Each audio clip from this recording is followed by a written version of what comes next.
assim: o reino dos céus é como o proprietário que saiu de manhã cedo para contratar trabalhadores para a sua vinha. Ele combinou pagar-lhes 1 denário por dia e mandou-os para a sua vinha. Por volta das 9 horas da manhã, saiu, viu outros que estavam desocupados na praça e disse: vão trabalhar na vinha e eu pagarei o que for justo. Eles foram. Saindo outra vez, 12:00 e 3 horas da tarde, e nona fez a mesma coisa. Saindo por volta das 5 horas da tarde, encontrou ainda pessoas que estavam desocupadas. E perguntou: por que vocês estiveram aqui desocupadas o dia todo? Porque ninguém nos contratou? Eles responderam: vão vocês também trabalhar na vinha. E ao cair da tarde, o dono da vinha disse ao seu administrador: chama os trabalhadores e pague-lhes o salário, começando com os últimos contratados e terminando nos primeiros. Vieram os trabalhadores contratados por volta das 5 horas e cada um recebeu 1 denário. E quando os que tinham sido procurados primeiro viram e esperavam receber mais, na verdade, cada um deles recebeu apenas 1 denário. E quando receberam, se queixaram. Disseram: estes homens contratados por último trabalharam apenas 1 hora, e o Senhor os igualou a nós, que suportamos o peso do trabalho e o calor do dia. Mas o dono da vinha respondeu: amigo, não estou sendo injusto com você. Você não concordou em trabalhar por 1 denário? Receba o que é seu e vá. Eu quero dar ao que foi contratado por último o mesmo que lhe dei. Não tenho o direito de fazer o que é bom? Não tenho o direito de fazer o que quero com o meu dinheiro? Você está com inveja porque sou generoso? E assim, os últimos serão os primeiros e os primeiros serão os últimos. Amém, irmãos? É a esperança de todo vascaíno, né? De todo botafoguense. Que esta palavra se cumpra. Tirando o meu comentário herético nesse momento, né? Vamos entender o contexto, porque nós já sabemos que todo estudo bíblico, principalmente no que diz respeito às parábolas, depende de um contexto. Por que Jesus contou a história? E é isso que a gente tem que aprender primeiro. Então, toda a conversa começa no capítulo 19, que é um capítulo anterior, Mateus 19. E lá você vai ver um diálogo grande de Jesus com pessoas diferentes, sobre coisas diferentes, mas todos esses diálogos do capítulo 19 giram em torno do mesmo ponto. Do mesmo ponto. Primeira conversa que Jesus teve, do versículo 3 ao versículo 12, é sobre homens que falavam dos seus direitos com relação às mulheres. Porque eles perguntam a Jesus: nós não podemos mandar as mulheres embora se a gente se sentir desonrado por elas? Porque Moisés nos deu o direito à carta de divórcio. A gente nem vai falar desse assunto agora, mas, na verdade, o conceito de divórcio lá na Aliança, lá no Antigo Testamento, é completamente diferente do conceito que a gente tem agora. E, de fato, os judeus achavam que tinham o direito de desprezar as mulheres quantas vezes eles quisessem, porque isso estava na lei. Estava na lei. Então eles falam: nós não temos esse direito. E Jesus então corrige eles: não, acho que não, porque no princípio não era assim, não foi isso que Deus quis, não é esse o objetivo, é outra coisa. Mas eles estavam ali, exigindo os seus direitos. A gente tem o direito, Moisés deu pra gente esse direito aí, de desfazer da mulher, trocar a hora que a gente quiser. Depois o assunto mudou. De repente mudou, Jesus estava ensinando, várias crianças vieram, e os discípulos não achavam correto que aquelas crianças se aproximassem de Jesus. Então os discípulos entendiam que elas não tinham o direito de se aproximar deles. Então eles julgavam: você não. E repreendia as crianças. Está lá dos versículos 13 ao versículo 15. Mas Jesus, de novo, intervém e corrige: não, deixa vir as crianças, para que elas tenham acesso. Dos tais é o reino dos céus. Tal. E impõe a mão sobre elas. Os discípulos achavam que elas não tinham esse direito. Mas Jesus deu a elas esse direito. Depois o assunto muda. Aparece uma pessoa e pergunta para Jesus o que ele deve fazer para ter o direito à vida eterna. Aí Jesus cumpre os mandamentos. E qual? Esse. Isso eu já faço. Pô, você é ótimo, então tá tudo bem. Mas mais o que? Aí Jesus fala isso também. Eu tenho direito. E no final Jesus fala assim, só falta uma coisa a você, vender tudo que você tem, distribuir para os pobres e me seguir. Aí ele acha que não. Porque ele tem o direito à vida eterna, mas também tem o direito de ficar com aquilo que ele acha que é dele. E ele se entristece com aquilo que Jesus fala e vai embora. E aí Jesus de novo intervém e fala assim, nossa, como é difícil para uma pessoa rica, para uma pessoa que tem recurso, entrar no reino dos céus. Na verdade é mais fácil um camelo passar pelo fundo de uma agulha do que o rico entrar no reino dos céus. Quando passa essa história toda, vem uma quarta coisa, no mesmo capítulo, que é Pedro se levantando como representante dos discípulos e perguntando, e nós? Nós largamos tudo. O que nós temos direito? Qual é o nosso direito? O que a gente vai ganhar com isso? E Jesus fala, olha, todos aqueles que deixaram casa, pai, mães e filhos por amor de mim, receberão e reinarão comigo, terão seus tronos, tal, e eles querem também, todo mundo quer. O legal do capítulo 19, anterior à parábola, é que todo mundo quer exercer o seu direito e todo mundo quer dizer quem tem direito também. Então, no primeiro assunto, os homens têm direito, as mulheres não têm. No segundo assunto, os discípulos têm direito, as crianças não têm. No terceiro assunto, eu quero ter direito, mas quero ter o direito que eu quiser, quero ter direito à vida eterna e ao dinheiro. E no quarto assunto, os discípulos acham que têm direito também a uma coisa muito boa, porque eles largaram tudo para servir a Jesus. E em todas as histórias, Jesus intervém. Vocês também vão observar no capítulo 19, lendo com calma depois em casa, meditando, que quando Jesus intervém e corrige, os caras reclamam. Ah, mas isso aí é muito difícil. Na primeira situação, de falar, quem vai querer casar desse jeito? Vou ter que aguentar ela a vida inteira? Ah, não. Na terceira situação, quando Jesus fala do camelo, mas isso é muito difícil. Quem vai poder viver desse jeito? Ninguém vai querer. Então, eles exigem os seus direitos e também definem quem pode ter direito e quem não tem, porque todo o cerne da questão é esse. O que eu ganho, o que eu quero, o que é meu. Então, a gente poderia resumir todas as histórias numa frase só. Farinha pouca, meu pirão primeiro, como nos ensinou o pastor Bezerra da Silva, não sei? Farinha pouco, meu pirão primeiro. Essa coisa do ser humano querer tudo para si, sem pensar no outro, querer primeiro para si, ela tem a ver com a natureza humana, ela tem a ver com a história da humanidade e ela transborda e cai dentro das nossas comunidades, dentro das nossas igrejas.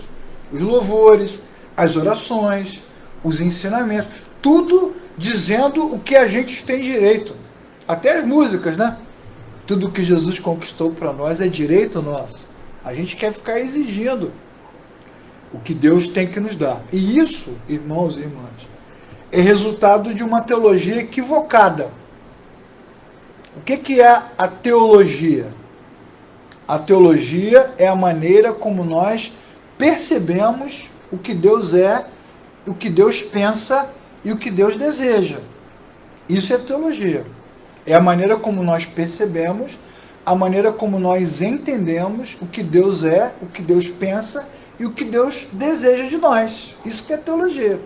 No nosso caso, que somos cristãos, a nossa teologia é bíblica. Então a gente vai na Bíblia para descobrir o que Deus é, seus atributos, o que Ele pensa, os seus pensamentos e o que Ele deseja, qual é a sua vontade para nós. É assim que a gente age, olhando para a Escritura. Agora, na Escritura, você vai perceber que o ser humano tem uma teologia muito equivocada. Vou te dar 3 personagens bíblicos que agem parecido com essa passagem. O primeiro deles é Caim. a teologia de Caim. Olha, Caim tinha um irmão, que era Abel. Eu nunca sei quem foi que matou quem, se foi Caim que matou Abel, ou se foi Abel que matou Caim. Mas a gente sabe que os dois se aproximaram de Deus, levaram a Deus alguma coisa, espontaneamente, voluntariamente. O texto nem deixa isso muito claro, mas a gente sabe que Deus recebeu o que Abel levou e não quis receber o que Caim levou. E aí Caim se sentiu injustiçado, se sentiu desprezado e achou que aquilo não estava certo. E a maneira dele manifestar a sua insatisfação foi matar o seu irmão. Ele ficou com raiva de Deus, ficou com raiva do seu irmão, porque ele achava que Deus deveria agir da maneira como ele queria que Deus agisse, dentro do seu conceito de Deus, do seu conceito de direito. Depois dele vem Miriam, que foi irmã de Moisés. Nas famosas histórias e aventuras do Êxodo, eu sugiro que vocês acompanhem aí as aulas da Oficina da Palavra sobre Êxodo, aulas muito legais, assim, curtas, mas muito efetivas. E lá a Bíblia vai dizer, nós vamos chegar nessa história em algum momento, que Miriam fez um motim. Ela disse assim: por que só você lidera? Ela disse para o seu irmão. Ela não concordava. E ela, na verdade, não concordava com Moisés liderando e não concordava com a decisão de Deus. Ela achava injusto que só Moisés liderasse. Até porque ela também era profetisa, ela também era uma mulher que liderava. E a Bíblia diz que ela ficou leprosa em função dessa decisão. Além disso, nós também temos a teologia do irmão do filho pródigo. Lembram da parábola do filho pródigo? Nós já até falamos dela aqui. O filho pródigo é aquele que traiu a confiança do seu pai, disse que não queria ficar mais ali, pediu herança, chutou o balde, gastou tudo, ficou na pior, né, mergulhado na lama, lá comendo junto com os porcos, e um dia ele cai em si e retorna, e quando ele retorna, o seu pai o recebe de braços abertos. Por isso que a gente até chama a parábola de parábola da graça. Vai até ele, troca sua roupa, coloca um anel, manda dar uma festa para recebê-lo, e o seu irmão, que estava na casa, não concordou com as decisões do pai. Não concordou com nada que o pai tinha dito. Achou aquilo um absurdo, uma vergonha. Ele falou assim: eu trabalho há tantos anos aqui, você nunca me deu nada. E o pai falou assim: não estou te entendendo, tudo que tem aqui é seu. Mas ele ficou indignado. Seu filho gastou todo o dinheiro, gastou com meretrizes, ele diz, e você o recebe com festa. Então esses três personagens da Bíblia, podia citar outros, mas basicamente esses três personagens mostram e representam muito bem tudo isso que acontece em Mateus 19 e tudo que acontece nas nossas igrejas hoje, nas nossas vidas, o que só comprova que tudo está igual, nada mudou. O ser humano é ser humano desde o primeiro até agora. Na verdade, irmãos e irmãs, nós somos assim, facilmente corrompidos, facilmente desumanos. Se tu chegar numa fila dessa da UPA aí, do hospital, se tiver 50 pessoas e disser que só tem 10 cilindros ou 10 UTI, está arriscado de sair tapa na fila. Primeiro o meu, depois o seu. Cada um vai pensar primeiro em si. E é mais ou menos assim que os governantes trabalham, né? Colocando uns contra os outros, né? Nós somos assim, moralmente corrompidos, né? Qual o problema das crianças se aproximarem de Jesus? Os discípulos queriam Jesus só para ele, é isso? E qual o problema de você receber a vida eterna e abrir mão dos seus bens? Quer tudo? Quer tudo para você? E qual o problema de Pedro? Que conversa é essa? O que a gente vai ganhar com isso? Jesus foi até cortês, né? Não, vocês vão ganhar bastante. Vocês vão ver, vai dar tudo certo. Caramba! Mas Pedro faz, nós abandonamos tudo. A gente está lendo o texto, né? A gente não está vendo a cara de Pedro, né? A gente não sabe em que circunstância esse diálogo se dá. Igual a conversa do WhatsApp, né? Você lê uma frase e fica indignado, pensa que a pessoa está te ofendendo, mas ela está rindo do outro lado, você não está vendo o rosto, né? Mas a gente sabe, e a Bíblia vai mostrar, no capítulo 19, o quanto o homem tem o seu eu elevado. E sempre quer marcar território, sempre quer mostrar quem é que manda. Sempre quer mostrar quem é que manda. Isso é da natureza humana. inclusive em Deus, né? Quantas vezes a gente vê essas orações, né? Eu quero, eu exijo, eu determino, eu não aceito.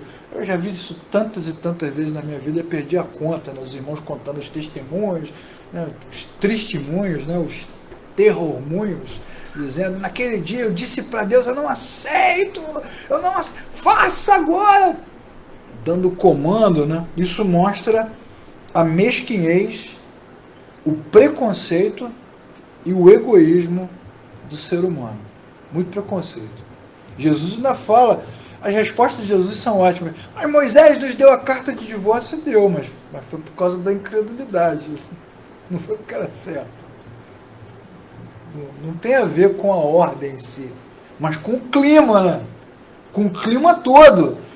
É a mesma coisa que você falar assim, Moisés orou para cair pão do céu. É verdade, né? Pediu a Deus sustento e tal. Ele pediu a Deus que ajudasse, Deus enviou o pão. Mas não foi porque estava rolando uma festa, foi porque o povo estava reclamando, né? O tempo todo. Depois o povo reclamou que não aguentava mais comer pão, queria carne. Aí veio um churrasco rodízio voando gigante. Mas não foi porque estava rolando uma alegria, né? Foi porque havia reclamação. Muitas ações de Deus, às vezes, vêm em função da reclamação, da mesquinhez, do egoísmo. Igual o rei que estava doente, né? Com a sua ferida mortal, e aí o profeta disse, ó, arruma a tua casa, né? Se prepare, acabou o teu tempo. Aí ele vai e reclama, não é justo, eu não concordo, eu quero mais tempo. Ele chora, né? E todo mundo pega o texto para falar assim, olha como esse homem chorou, ele chorou. Se você chorar, meu irmão, se você clamar, Deus vai atender. Mas a Bíblia vai mostrar que depois que ele foi curado, só deu problema dali para frente. Então a Bíblia mostra o coração dos homens, em todos os sentidos, o coração dos homens na história, o coração dos discípulos, em cada um desses textos. E Jesus então fecha o capítulo 19 com a frase que não quer calar, né? A frase que os vascaínos e botafoguenses querem ouvir. Muitos primeiros serão últimos e muitos últimos serão primeiros. É nesse contexto todo que eu falei que Jesus conta a parábola dos trabalhadores da vinha. Por quê? Porque o objetivo de Jesus é sempre fazer o contraste. Contraste entre quem? Entre o homem e Deus. O coração do homem e o coração do Criador. E é por isso que muitas das nossas igrejas evangélicas, de todos os tipos e diferentes confissões de fé, muitas delas não representam o Evangelho. A gente não precisa nem citar o nome. E por que elas não representam o Evangelho? Porque o Evangelho é sobre Deus e não é sobre nós. Pô. O Evangelho é sobre Deus. E se ele é sobre Deus, ele deveria mostrar e refletir Deus, e não o que a gente pensa. Porque o que a gente pensa não importa.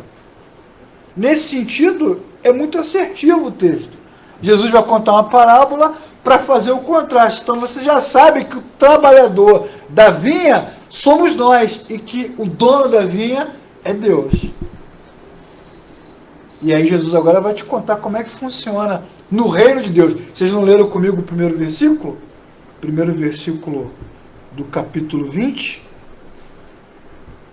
Vamos ver agora a parábola, né? Primeiro versículo do capítulo 20. Diz assim, o reino de Deus, tá vendo? Ou o reino dos céus, tanto faz. Vai fazer logo um contraste. Ó. Com Deus é diferente. É de outra forma. Não é assim como os judeus falaram, ou os discípulos na frente das crianças, ou como Pedro reagiu, né? É diferente, no reino dos céus é diferente. Jesus conta a parábola, é uma parábola sobre o reino de Deus, e no reino de Deus são totalmente irrelevantes as concepções humanas da moralidade e do direito. Por quê, irmãos? Porque ninguém tem moral, e diante de Deus ninguém tem direito. Então isso é irrelevante.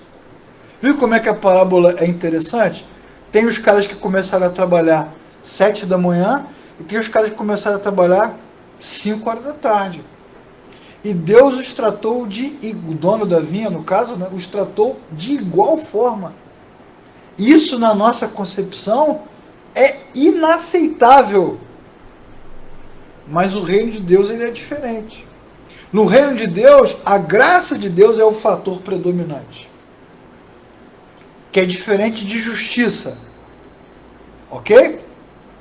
Justiça é o seguinte: combinado não sai caro. Não é assim que está escrito na Bíblia esse versículo? Combinado não sai caro? Por que você está reclamando? Eu não falei que ia te pagar um denário? Paguei. Você não recebeu o que você pediu?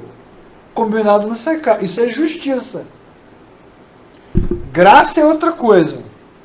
O cara das 5 horas não merecia, mas Deus quis dar a si mesmo. O dono da vinha quis dar. Graça tem a ver com favor. Se nós fôssemos pensar numa concepção mais ampla, mais teológica, mais bíblica, mais doutrinária, se Deus nos condenasse eternamente, ele seria justo, porque a condenação era o que nós merecíamos. Mas ele decidiu nos salvar, e essa decisão é uma demonstração de graça, de favor. O que as comunidades de fé fazem? Transformam a graça numa norma, para que as pessoas tenham o direito ao perdão, à amizade, ao amor e à salvação. Quando, na verdade, a salvação, o perdão, o amor de Deus, nós não recebemos por direito, nós recebemos porque Deus decidiu nos dar voluntariamente. Como já citamos aqui várias vezes, nós o amamos porque Ele nos amou primeiro. Só que a religião faz o quê? Transforma a graça em norma, o tempo todo, para que as pessoas se sintam ou sejam consideradas dignas de receber o que deveriam receber gratuitamente. Vejam a Bíblia, por exemplo. Você tem os casos dos caras que foram alcançados por Deus quando eram jovens, como Timóteo, quando eram crianças, como Samuel, antes de nascer, como João Batista, Jeremias, foram alcançados por Deus, tocados por Deus, transformados por Deus, e tem o caso do ladrão da cruz, no último minuto, 47 do segundo tempo, sem VAR. Última frase dele, me ajuda! E Jesus, claro. Olha, então, por que esse cara vai entrar pela mesma porta do mesmo reino de que o outro que começou ainda no ventre da sua mãe? Porque assim Deus quis. Deus é igualmente justo e gracioso para quem não merece graça. E nós, como cristãos, que nos dizemos cristãos, deveríamos refletir com a nossa vida, não a norma dura da lei, mas a generosidade que há no coração do nosso Senhor. Amém, irmãos? Que é o que a Bíblia está nos ensinando aqui. É sempre um princípio de graça, nunca é um princípio de mérito.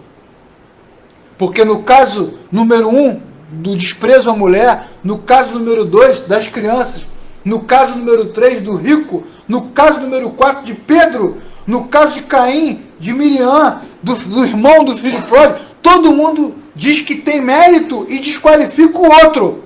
Isso vai lembrar outra parábola, do publicano e do fariseu diante do templo. Como é que ele se comporta? Eu te sirvo e não sou como esse publicano. Então o cara acha que tem mérito e desqualifica o outro.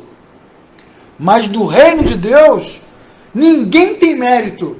E Deus qualifica todos quanto quer, porque Ele é rico em misericórdia. É bem diferente. Então a Bíblia diz em Lucas 6,36: sejam misericordiosos, assim como o Pai de vocês é misericordioso. Mas na verdade, irmãos e irmãs, nas nossas igrejas, nas nossas conversas, nos nossos silêncios, na nossa cabeça, nós somos rápidos em condenar, julgar, repreender, quando na verdade nós deveríamos ser rápidos em demonstrar generosidade e misericórdia. E aí vira legalismo. O que é o legalismo? É a nossa luta diária para cumprir regras. E por que a gente quer cumprir regras? Porque a gente quer se sentir aceito, nos grupos, na família de Deus. Aquela música belíssima que o Asaf tantas e tantas vezes cantou, com a letra tão bonita, né? Somos povo, assim, bem ajustados, totalmente ligados, unidos, Vivendo em amor. Tal, tal, tal. Uma família. Sem qualquer falsidade. Tem uma distância muito grande entre as ideias e a prática. Muito grande. Então isso não é só um fato do nosso tempo, né? Isso foi um problema com Caim, com Miriam, na parábola, com os discípulos, com todo homem, porque assim é o coração do homem. E como nós já estudamos em João, na quinta-feira, lá na EBQ, ninguém precisa dizer a Jesus como é o homem, porque Jesus conhece o coração do homem. Está lá no capítulo 2 de João. Então Deus sabe o que vai no coração do homem. E o coração do homem é isso aí. Uma fonte gigante dessa frase que eu já citei aqui. Farinha pouca, meu pirão primeiro. É sempre assim. Deus nos convoca nesse sentido, e é o que Jesus faz quando conta a parábola, para fazer parte do seu reino em tempos diferentes, e a todos aqueles a quem ele chama, oferece a mesma coisa, que é o que está na parábola. Não importa se veio na primeira hora, meio-dia, ou na última hora. Nós que estamos aqui, no século XXI, mais de 2000 anos depois, na América do Sul, quilômetros e quilômetros distante daquela cultura, com certeza, irmãos, nós somos os trabalhadores da última hora. Estávamos aí largados na praça, abandonados, com toda a nossa religiosidade falsa, e Deus nos encontrou parados lá. Venham também vocês fazer parte do meu reino. Bendito o dia em que a mensagem de boas novas entrou no nosso coração e nos tirou desse estado de estagnação que nós estávamos. E pronto. Os que muito recebem graça têm muita gratidão, né? Mas os que estão desde cedo ralando têm muita amargura, né, irmãos? Tem muita amargura. A situação ficou tão tensa na parábola que os caras, eles não ficaram satisfeitos em receber o pagamento. Eles queriam receber ou mais, porque se achavam mais dignos, ou queriam que os outros recebessem menos. Não tem só a ver com eles, tem a ver com toda a situação. A gente ouve cada coisa, irmãos. Uma vez eu fui a um congresso em São Paulo, um congresso X qualquer, numa cidade Y qualquer, e eu lembro do cara pregando lá, um cara famoso, inteligentíssimo, dizendo que no céu, seja lá onde for isso, na eternidade, você tem diferentes patamares. A pregação dele foi tão louca, tão absurda, que mais da metade do público levantou e foi embora. Mas ele falou com muita veemência que no céu, se você teve aqui uma vida correta, cumpriu todas as normas, você vai ficar pertinho de Jesus.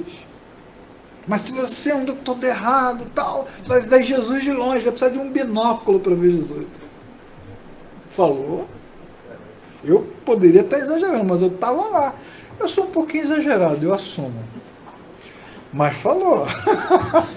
Falou mesmo. Falou. E quantas vezes a gente estabelece isso, né? Como é que você conseguiu isso, Benassi? Eu estou um tempo atrás dessa benção aí. Mas eu estou orando, né? Todo mundo se justifica. Estou orando. Rapaz, cara que você acorda para orar. E eu não consigo. Por isso você não consegue. A gente tem essa mania, porque ele poderia me dizer, né? Pai, não sei, eu também não mereço igual você, mas assim, Deus quis me abençoar. Podia ser uma resposta, né? Mas ele falou, estou orando, cara. Antes de eu sair para a academia lá, na academia, eu acordo às 4 da manhã, subo de joelho lá na escadaria da Penha, citando o Salmo 119. Não é assim que a gente faz? Impõe as normas, né? O tempo todo, né? E impõe para todo mundo. Para todo mundo. Enfim. No versículo 15, que é o ponto central da parábola, o dono da vinha dá uma reclamada. Ele fala assim, eu não tenho direito, o dinheiro não é meu? Não posso dar para quem eu quiser? Você está com inveja porque eu sou generoso? Esse ponto é legal, daria uma pregação só sobre esse assunto. Quantas vezes as pessoas contam seus testemunhos e a gente fica com raiva do testemunho e com raiva de Deus? Irmãos, passei por concurso. Acho que eu já até falei isso aqui, né? Aí todo mundo diz, doutor, não tem pão, não consigo. Por que ele consegue? Tomara que seja exonerado. Tomara que não passe no teste físico. A gente não fica feliz com a alegria do outro, como a Bíblia nos ensina, alegrai-vos com aqueles que se alegram. A gente não fica aborrecido. E é mais honesto a gente admitir que fica, porque nós somos humanos e somos assim mesmo, e não nos alegramos. Mas o dono da vinha tem o direito de fazer o que ele quer, porque a vinha é dele. É dele o tempo todo. Deus se relaciona com os seres humanos com base na sua generosidade e não com base naquilo que a pessoa merece. Ah, irmãos, isso aqui é para a gente dar um brado de vitória. Amém, irmãos? Como diz o Salmo lá. Ainda bem que Deus não nos trata segundo as nossas iniquidades, diz o texto. Imagina se tratasse. Ainda bem que não. Ele nos trata segundo a sua generosidade. Então Jesus coloca Deus, ou seja, coloca-se a si mesmo numa posição completamente diferente de todos aqueles que falaram ali no capítulo 19. Você vê, cara, todo mundo fazendo exigência, fazendo reclamação, falando mal do outro o tempo todo, igual o irmão do filho pródigo lá. Uma reclamação só. Antigamente a gente falava murmuração, né? Era uma linguagem bem religiosa. Tinha até hinos, né? Não murmure. Em vez de murmurares, canta. Porque a gente dizia e aprendia que o povo de Israel caiu no deserto porque vivia murmurando, né? Eles caíram. Mas na verdade, né, irmãos, a gente murmura, reclama pra caramba o tempo todo. Porque é da natureza humana. E apesar do nosso estado, nós precisamos receber de graça a generosidade de Deus. Além disso, a parábola também vai nos ensinar que diante da graça, corações invejosos aumentam em amargura. A graça de Deus, que deveria despertar nos servos de Deus gozo, alegria, desperta muitas vezes no coração deles amargura, inveja, muita inveja. Por isso que o tempo vai ensinando a gente a ficar mais quieto, né? A não contar as coisas para as pessoas. Porque quando a gente é mais jovem, a gente é mais ingênuo, sai contando tudo, né?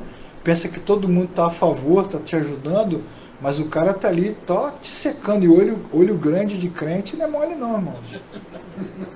Tem um poder atômico. Veja o que diz o versículo 12 da parábola. O Senhor os igualou a nós. Olha como é que os caras se sentiam. Os que chegaram mais cedo disseram o seguinte, que você nos igualou a esses. É igual o fariseu. Eu não sou como esse. É o mesmo comentário. Pedro fala, e nós? Nós não somos como esses. Miriam fala, por que só ele? Tem eu também. E Caim reclama. E todo mundo reclama. Por quê? Porque esse é o efeito prático da queda. Lembram da frase? A frase famosa da serpente? Deus sabe que quando você comer do fruto, você será igual a ele. É isso que está no coração do homem desde a queda. O direito, o poder, o querer, o ser. Mas a Bíblia também diz que esse Deus generoso não divide a sua glória com ninguém. Ele dá tudo, mas não sai do lugar. Então fica esse incômodo. A própria religião, a prática religiosa, os cultos, as igrejas, todo mundo quer ser Deus um pouquinho. Todo mundo quer profetizar, todo mundo quer declarar, todo mundo quer revelar, todo mundo quer dizer que falou com Deus, que tem mistério com Deus, espaço com Deus, escondido com Deus, profundo de Deus. Ninguém é humilde para lavar os pés de Jesus, como aquela mulher que não tem nome. Todo mundo quer a glória, a força. E por causa disso, desse sentimento humano, as pessoas sacrificam tudo, a saúde, as relações, a própria comunidade, em nome desse poder. Vão ficando cegos, né, Bernardo? Cegos, descontrolados. Você está falando para o cara, você está maluco. E ele não aceita, porque ele quer o poder, ele quer a força, quer ser reconhecido como homem de Deus, como mulher de Deus, como varão de Deus. Mas não é porque é servo de Deus, não é porque é igual a Deus. Quando fala, quando ora, quando diz, quando faz, quando acontece. E nós também temos os nossos ídolos, né? Não, minha mãe não. Minha mãe, quando a minha mãe ora, a gente também tem os nossos ídolos. Ídolos pessoais, que nós alimentamos no nosso próprio coração. E nos sentimos humilhados ou desvalorizados quando as coisas não acontecem. Bom, lições importantes para a gente terminar, que a parábola vai nos transmitir, lições que nós precisamos aprender para a nossa vida e lições relacionadas ao Deus a quem nós servimos, que às vezes a impressão que eu tenho é só uma impressão que muita gente se diz que é crente, mas não sabe nem a quem realmente está servindo. Está perdido totalmente. Então, lições para a gente aprender. Primeira lição, importante. Não devemos superestimar os nossos méritos. Eu fiz, eu tenho direito, eu arrebentei. Não. Como Pedro faz. E nós? Nós largamos tudo! Não devemos superestimar os nossos méritos. Vocês vão lembrar, nem coloquei aqui, mas em Lucas capítulo 17, Jesus vai dizer o seguinte: depois que vocês fizerem tudo o que deveriam fazer, lembrem-se, vocês sempre serão servos inúteis. Sem mim, nada podeis fazer. Então não podemos superestimar os nossos méritos. Lição número 2, também não devemos alimentar o nosso orgulho. Hoje eu arrebentei na pregação. Hoje o Davi estava mais animadinho, né? Ele vai chegar em casa e vai falar para o cara, hoje eu cantei pra caraca. Quando eu cantei, eu vi a nuvem descendo. Não devemos focar a nossa atenção nos outros para comparar resultados. Por que eles assim? Por que eles assados? Por que comigo não? E por fim, não devemos alimentar o sentimento de ressentimento ou injustiça. Por que o Senhor fez com ele e não fez comigo? Por que fez dessa maneira e não fez comigo dessa? Olha, irmãos, não tem nada aqui maligno, nem satânico. É tudo humano. Somos nós. Os trabalhadores somos nós. Os dois trabalhadores somos nós. Os que reclamam e os que são alcançados pela graça. Ainda bem que, na hora de pesar a reclamação e a graça, entre nós prevaleceu a graça. Amém, irmãos? Senão nós estávamos perdidos. Nós somos todos eles. E o dono da vinha, que é Deus, fica em destaque. Agora, o que a parábola vai nos ensinar sobre o dono, sobre Deus? Ela vai nos ensinar claramente que Deus é generoso. É a característica de Deus, é a generosidade. Fazer com amor, com graça, doar. Então, algumas coisas que a gente deve considerar nesse sentido. A Bíblia diz que Deus sustenta todas as coisas. Lembram da passagem de Mateus capítulo 6? Não se preocupem com o dia de amanhã. Olhem para as aves. Olhem para os lírios. O vosso Pai sustenta as aves e sustenta os lírios. Por que não sustentará vocês? Ele sustenta todas as coisas. Nós chamamos isso de doutrina da providência. Por isso que, apesar de toda a dor, nós sabemos que a Covid pode ser forte, mas não vai acabar com o mundo, porque o nosso Deus ainda sustenta todas as coisas. Além disso, a Bíblia também vai dizer que Deus é bom para com todos. Como diz o texto de Mateus 5. Faz o sol nascer para justos e injustos.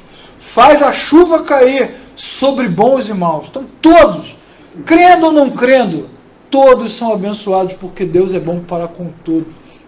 É a sua bondade. Ele é bom com os que não mereciam e é bom com os que reclamam também. Os caras saem com pagamento. Ele não toma o pagamento de volta. Se fosse a gente, devolve. Não é assim? Jesus se fez pobre por amor. Esse versículo é belíssimo, irmão. 2 Coríntios 8, 9. Lembre-se sempre de Cristo, que sendo rico se fez pobre, para que vocês pobres fossem ricos da graça de Deus. Ele compartilhou conosco a sua riqueza, mesmo sem precisar. Ou como diria também o texto que não está aqui, Filipenses capítulo 2, do versículo 5 em diante, que diz que Jesus, mesmo sendo igual a Deus, não teve por usurpação o exigir a sua posição. Antes, esvaziou-se. Entregou-se voluntariamente. Poderia colocar também a própria declaração de Jesus: aprendam comigo, porque eu sou manso e humilde de coração. A Bíblia também vai dizer que todos podem ser generosos. Todos podem ser generosos. no capítulo 19 de Lucas, o texto diz que Zaqueu, lembra do Zaqueu? Agiu com generosidade, porque na verdade a Bíblia diz, na lei de Moisés, que ele deveria devolver o que era ilícito. Era o justo. Mas ele se propõe a devolver o que é ilícito e a dar ainda mais, 4 vezes mais. Isso não foi legal, isso não foi justo, isso foi generosidade. A alegria dele ao encontrar Jesus foi tão grande que nada mais era importante. Jesus era importante. Ao contrário do jovem do texto que a gente leu, 19, que não quis abrir mão da sua riqueza, Zaqueu estava disposto a abrir mão a tudo, de tudo que ele tinha, porque ele viu em Jesus esperança para ele. Qual foi a declaração de Jesus? Hoje a salvação entrou nesta casa. No texto de Lucas, capítulo 21, a Bíblia fala de alguém que não era rico.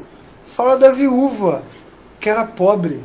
E colocou na urna, no gasofilácio, tudo que ela tinha. E Jesus perguntou, quem deu a maior oferta? Olha só, ela não tinha nada para dar, mas a maior oferta de que não tinha nada foi a oferta que valeu tudo, porque ela não tinha nada, mas tinha o seu coração generoso. Então não tem a ver com riqueza e pobreza, tem a ver com o coração do homem.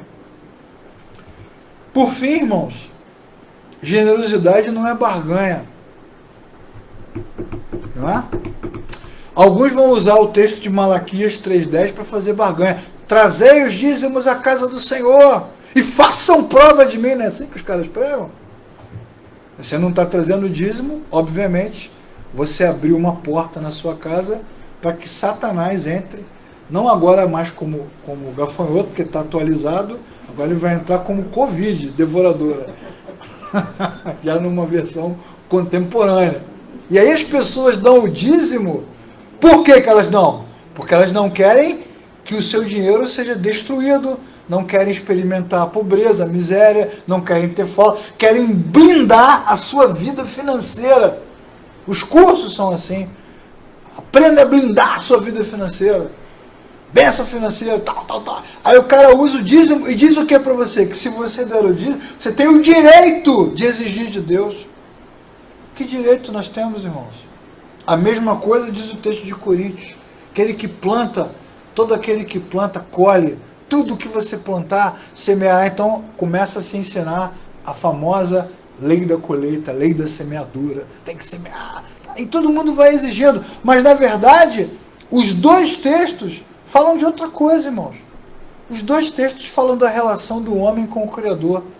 Porque tanto o hebreu, que era fiel ao Senhor, quanto o cristão aqui de Corinto, que conheceu Jesus, ao conhecer o Senhor, ao amar o Senhor, o que acontece com o coração do homem? Ele se torna livre, generoso, ele está disposto a entregar tudo para Deus. Ele não precisa de mais nada. Lembram da parábola da dracma? A mulher encontrou a dracma, como é que ela ficou feliz? Largou as 9, ficou com uma. O cara largou as 99 ovelhas, ficou com uma. O cara achou um tesouro no seu terreno. Todos esses textos, todas essas parábolas vão dizer o quê? Quem encontrou a Jesus, encontrou a sua maior riqueza. E isso torna o coração do homem generoso. Para a gente fechar, vamos ler Mateus, capítulo 5, versículo 48. Mateus 5, versículo 48.